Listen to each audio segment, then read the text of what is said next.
The last message my brother sent me appeared 2 hours after he died. I remember staring at my phone, the screen glowing in the dark like an accusation. 3 words. That was all. 3 words said from a number that should have gone silent forever. Don't blame yourself.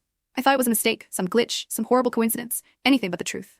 Because 2 hours earlier, I'd been standing in a hospital hallway, signing papers with trembling hands, knowing he wasn't coming back. My brother Liam was the kind of person people assumed would always be fine.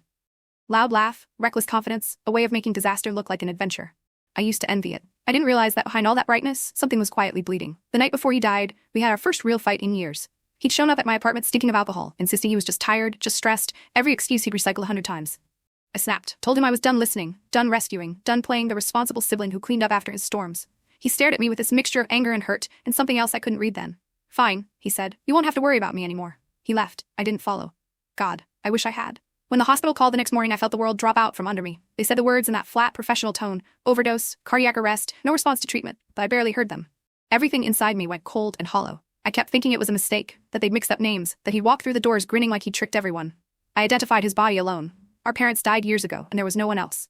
I held his cold hand and apologized for every word I'd said, every moment I hadn't known he needed me. His face looked peaceful, but unnaturally so, like someone had painted calm over him to hide the truth. And then the message came.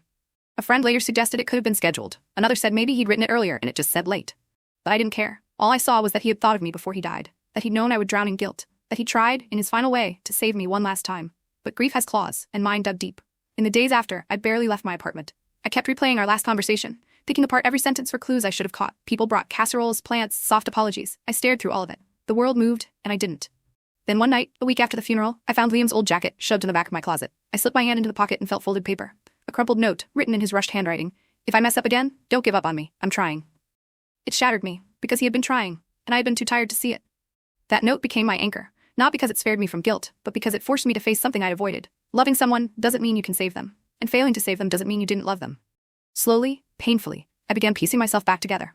I started therapy. I stopped pretending I was fine. I talked about him out loud, even when it made my voice shake. I visited his favorite places not to torture myself, but to remember that he wasn't just the ending. He was years of laughter, stupid jokes, shared secrets, and the only person who understood the way our childhood shaped us. The guilt didn't vanish. It softened. Became something I could carry without collapsing. Last month I changed my phone background to the night sky, the one Liam used to stare at for hours, swearing he could memorize every constellation. Sometimes I catch myself glancing at my messages, half expecting another impossible text. None comes, of course. But his final words stay with me. Don't blame yourself. I'm still learning how to honor them. Some days I manage it, some days I don't, but I'm trying, and maybe, finally, that's enough.